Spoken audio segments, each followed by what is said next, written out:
Today, I'm going to explain to you about the concepts of inheritance.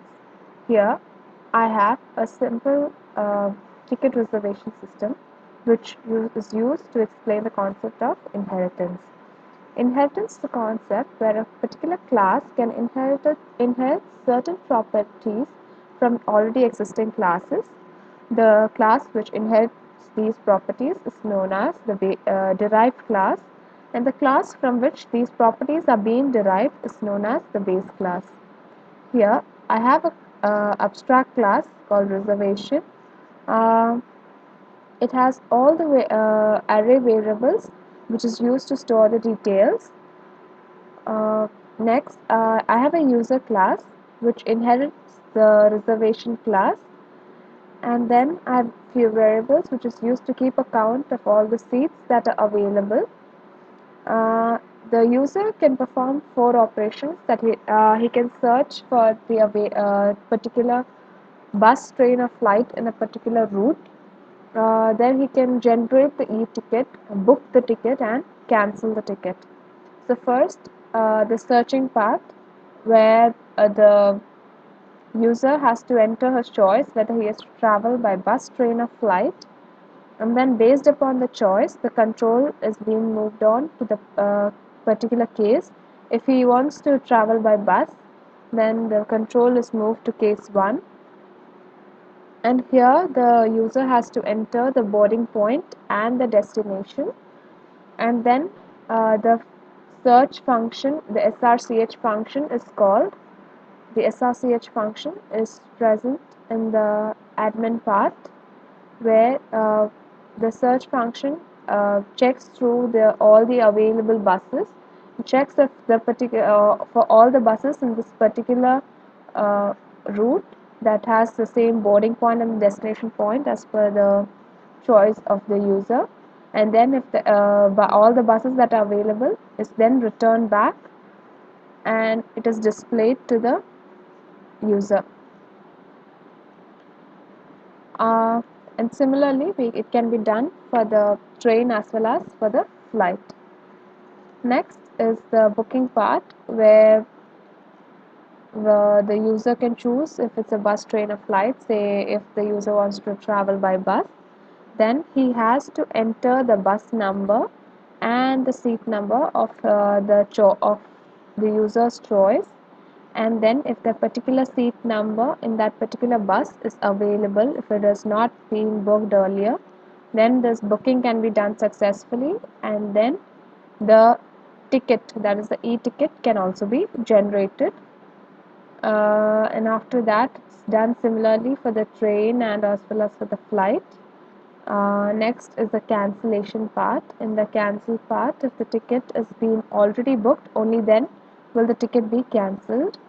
So the user has to enter the bus number and the seat number, and if that seat in a particular bus is booked, then that cancellation can be done successfully. And when when the cancellation is done, the availability of seats or the status of seats available is incremented. Similarly, while the user books the ticket, then availability of seat is decremented also. The cancellation can be done similar way for the train as well as the flight.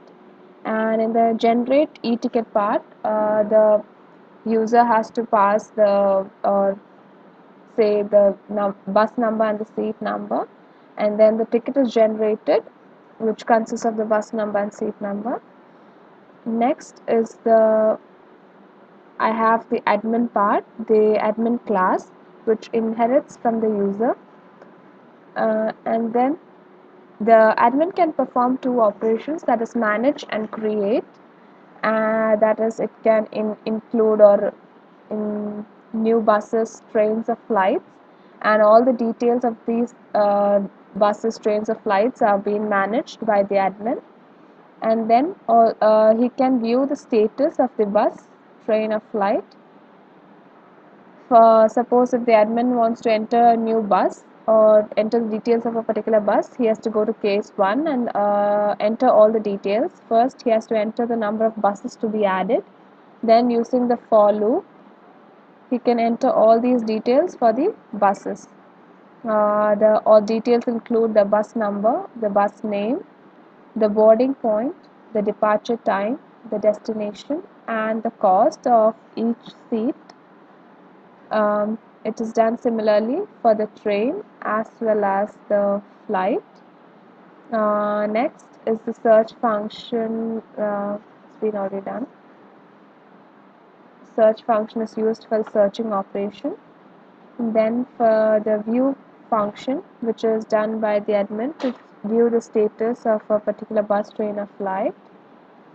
Suppose if he has to view a particular bus, the admin has to enter the bus number, and then if that particular bus is existing or if it is already available, then all the details of that particular bus, including the seats that are remaining or that are available, will be displayed. And similarly for train as well as for flight, in the main function, object is created for admin and user, and then if it is an admin, he can choose admin, and if that is a user, he can go for the user. In the admin, we have create and manage schedule and the view booking status, and if and there are functions that are related to it. So based on the user's choice, the function associated with it is called. Similarly, for the user part, where he can search for bus, train, or flight, or book ticket, generate e-ticket, and cancel a ticket, the functions are being called based on the user's choice. These functions are associated with the particular choices available. Uh, and then this system can work till the user wants to work. And that's all for the coding part. Now I would like to show how it works. So here I have two options, that is the admin and the user. If I'm the admin, I go for one, and then create and manage a schedule. I want to include a new bus, so I go for create and a bus. Then I enter the number of buses to be added, say 1, and then I enter the bus number and the bus name, say AB, the boarding point CD, the departure time, say 12 p.m., the destination, say EF, the cost, say 300. Do you want to continue? Yes, I do want to continue. And then go for the, again, if I am a user or a admin, I want to go for the user. I want to book a ticket. So then I go for booking a ticket, that is 2. And I want to book a ticket for the bus, so 1. Enter the bus number 1, seat number 2. So here the booking is done successfully, and also the ticket is generated, and this is display the ticket. And then I want to cancel the ticket that I've booked, so again I go for the user and the cancel a ticket, so go for 4 and the bus. So I have to enter the bus number 1. The seat number that I booked was 2, so 2. Yes, the cancellation was done successfully. That's all for the coding and for the program. Thank you.